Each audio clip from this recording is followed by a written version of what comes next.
Grand Design RV is at it again, both negative and positive.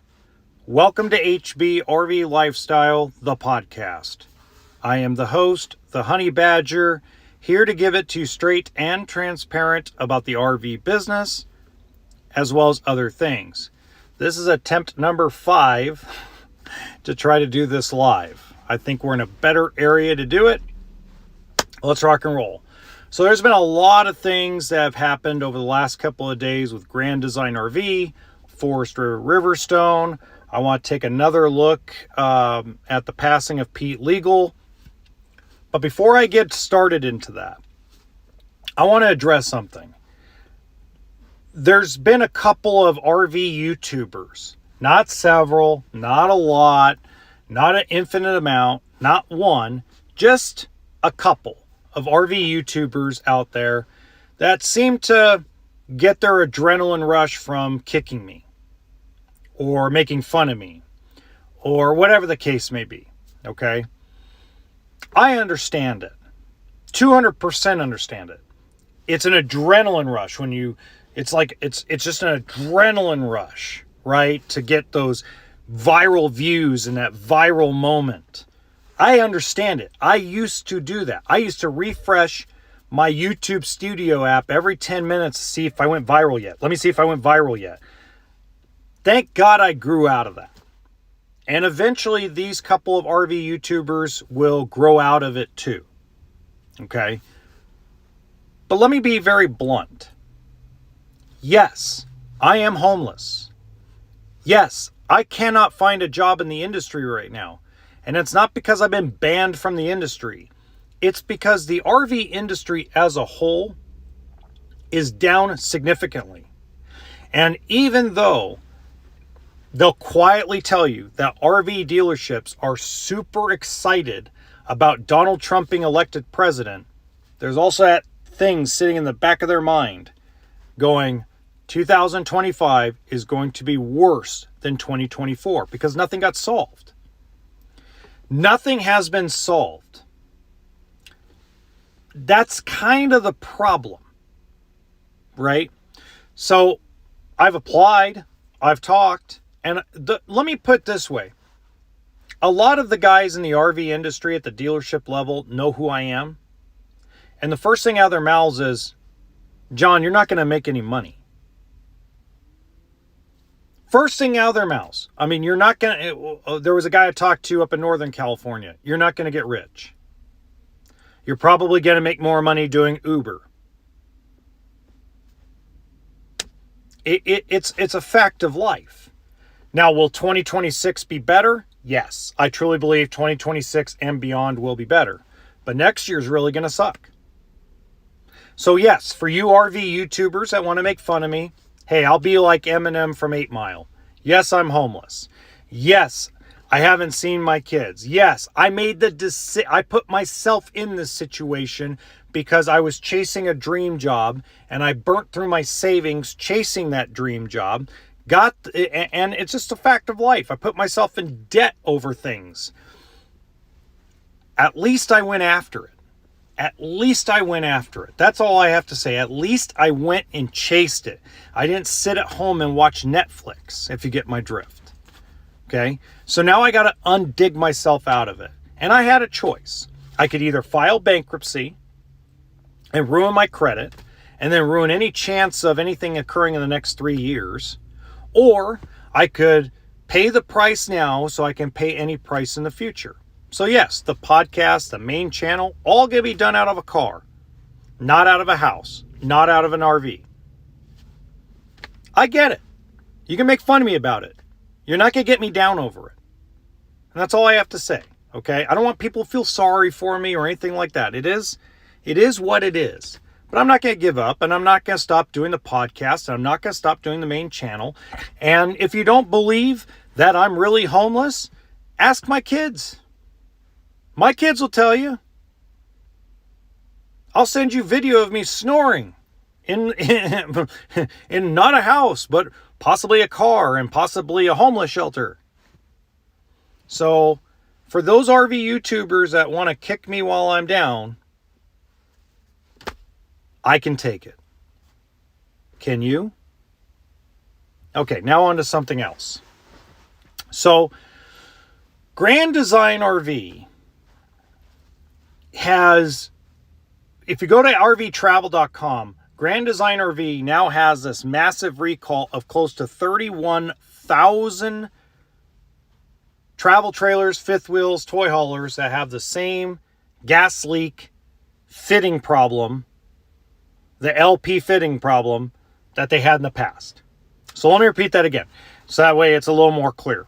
Grand Design RV, according to rvtravel.com, is recalling almost 31,000 units for a propane leak fitting because of a gas leak hazard.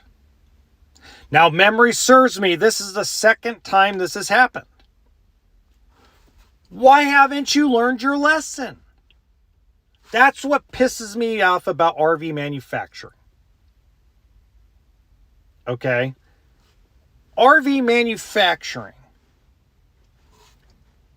doesn't learn their lessons sometimes. Okay?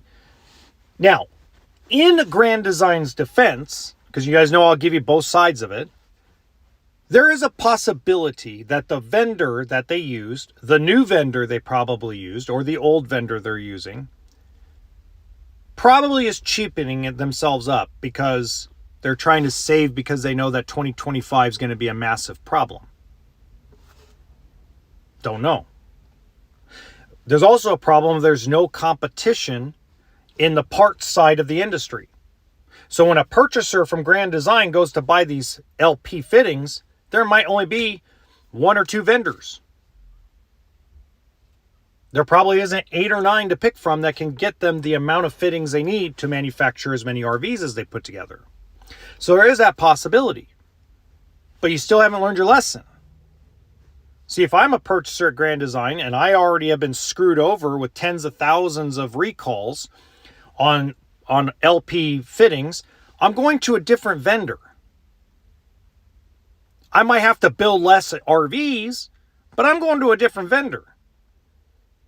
Because we're already in an area of the industry, of the business, where, like me, there's a lot of people out there that have to make really tough financial decisions.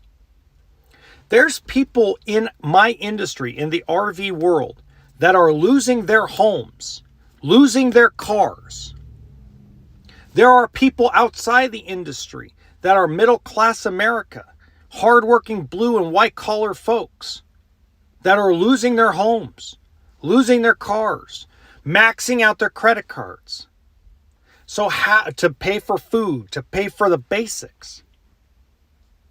So if there's so few buyers right now in the market, why would you risk, with all the quality problems with frame failure / frame flex and Grand Design fifth wheels allegations, why would you risk going to the same vendor, if it's the same vendor, to do these propane leak fittings? Why aren't you going somewhere else? No, I don't have any advice. I'm sorry. So the reality is that the RV industry is, at the manufacturing level right now, are a bunch of airheads. Why would you keep making the same stupid mistake? Now, on the positive side of Grand Design, there are rumors, and the reason why I say they're rumors is because they'll never admit it. They'll never admit it, because if they admit it, it means they're admitting they have a massive problem.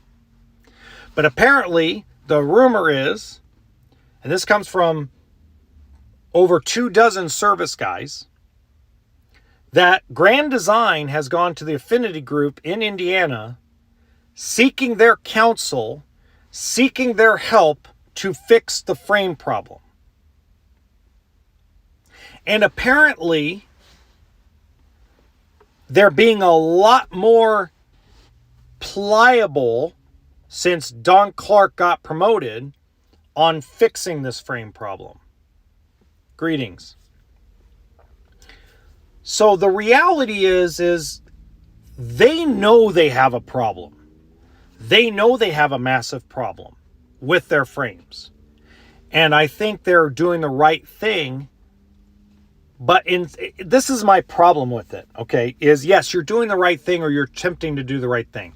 Why not just come out and say it? Hey, those allegations that we said you guys were smoking something, turns out you're right. And we have gone to a company that is a master class in frame failure, frame flex, and we're going to work with them to get all you guys fixed and done. That way you don't have to do this, and fixed right. You know how much great publicity that would be? Do you know that that kind of publicity would put you up here? Yeah, you're going to get your teeth kicked in, and every RV, every corporate RV YouTuber, every corporate RV dealership YouTuber is going to get their teeth kicked in over it because they were lying just as much as the factory is in that situation. But it's a short-term kick in the nuts. It would be a long-term benefit to a short-term kick in the balls. So why not do it?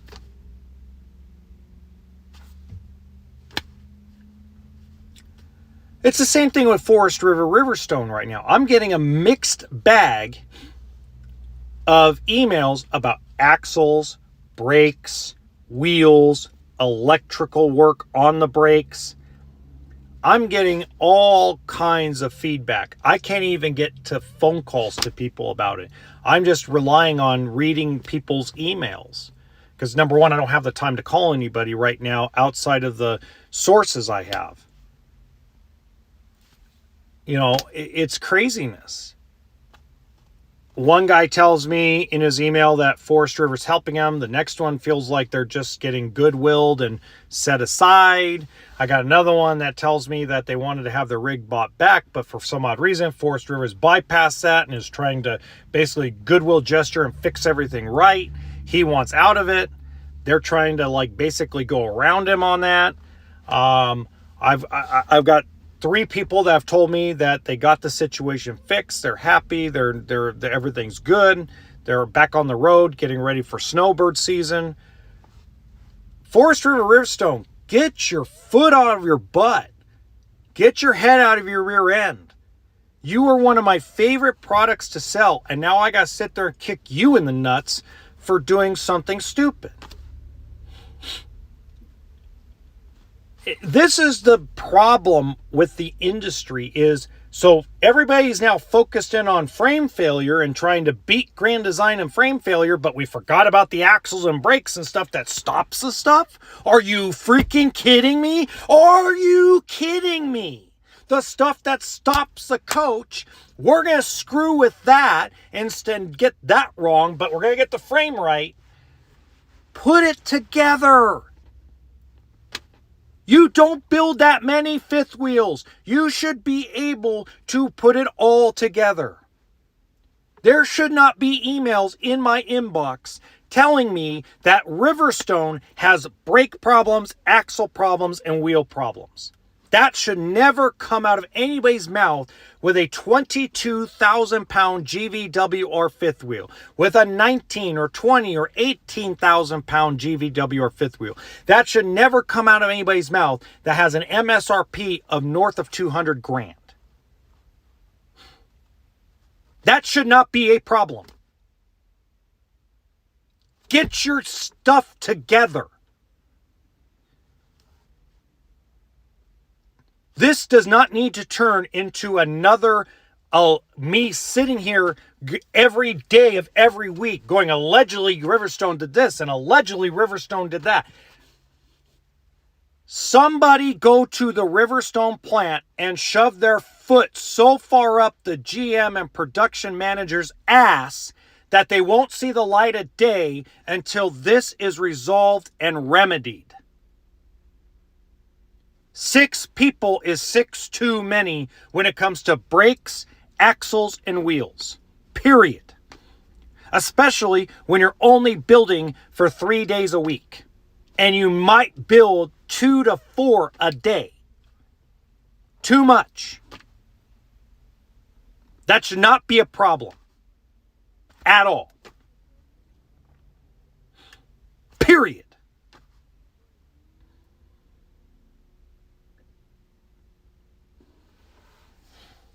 Now, getting on to Pete Legal. God rest his soul. I got a little emotional the last time I talked about him. I actually had a lot of I had a lot of respect for the man. I was thinking about the other day, over the weekend. I was like, you know what? I was ready to shut this podcast down. I was ready to shut down my normal YouTube channel. So I'll give you guys a little story, okay? Back in April of this year, one of my former employers called me and told me, basically in no shorter words, get rid of my podcast, get rid of my YouTube channel. He doesn't need the stress of hearing from the factory guys about all the stuff I'm talking about when it comes to Grand Design and blah, blah, blah, whatever. We're not even a Grand Design dealer, but that's kind of, and I know that's been resolved now with whoever was all mad at me or whatever the case may be. I know that's been set aside and resolved. I know because I've been told so. I wasn't told directly by the person, but I was told through the grapevine that it had been solved. But at the time, I was like, you know what? Maybe he's right. Maybe YouTube and the podcasts are just not, maybe it's just not meant to be. Okay? And what basically happened was I got so many phone calls from so many people on the factory side of the industry, on the dealer side of the industry over the 2 days that I was starting to slowly but surely decide to shut it all down, that said, don't you dare. Like, that's stupid. You're doing what you need. You're most people really enjoyed the podcast. I've had people that are large YouTubers say they like the podcast. I've had people reach out to me through Instagram, through, Facebook, through Twitter, that have told me that this has been a very helpful podcast for the RV industry. So the reality is without these factory people, without a guy like Pete Legal, without some of these other folks that have come into my life, even when I talk crap about their product, even when I bash their product to death, even when I call them out on this podcast, they've responded. Now, nobody's perfect. And you guys can tell me all about how Forest River's a pile of crap. And you tell me how Keystone's a pile of crap. And Grand Design's a pile of crap. And everything's Armageddon. I get it. I'm not sitting here telling you your feelings aren't valid. I'm just telling you it's just not 100% accurate. Okay?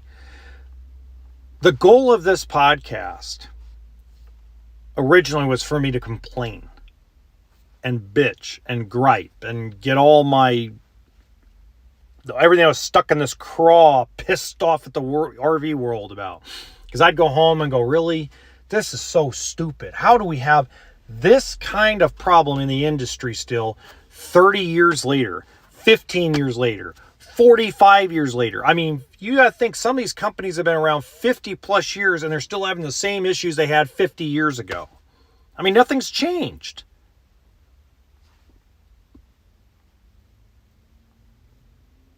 Nothing's changed. And what's so frustrating is that the industry as a whole has grown so much about options and how to camp and things of that nature. Technology got better for a little bit, but some of the problems are the same problems they've had for 50 years. It hasn't changed. It's still an earthquake on wheels. So I came on this, I started this podcast to just vent and let it all out. And it's turned into more than that. Slowly but surely. Just don't call me Shirley. And I didn't give up on it. And I have my haters, and that's fine. I get it. I'm not mad at my haters. I'm not mad at people that want to use me as a punching bag to get views. Go for it. Make your money. Whatever helps you sleep at night, you do. I'm good with it.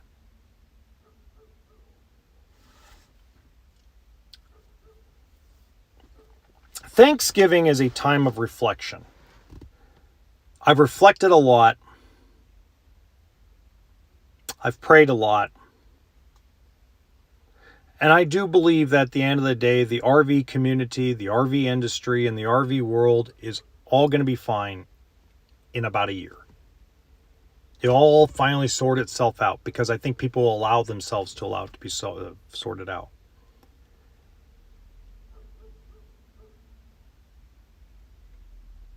So, anyway, happy Thanksgiving week. You guys all be safe out there.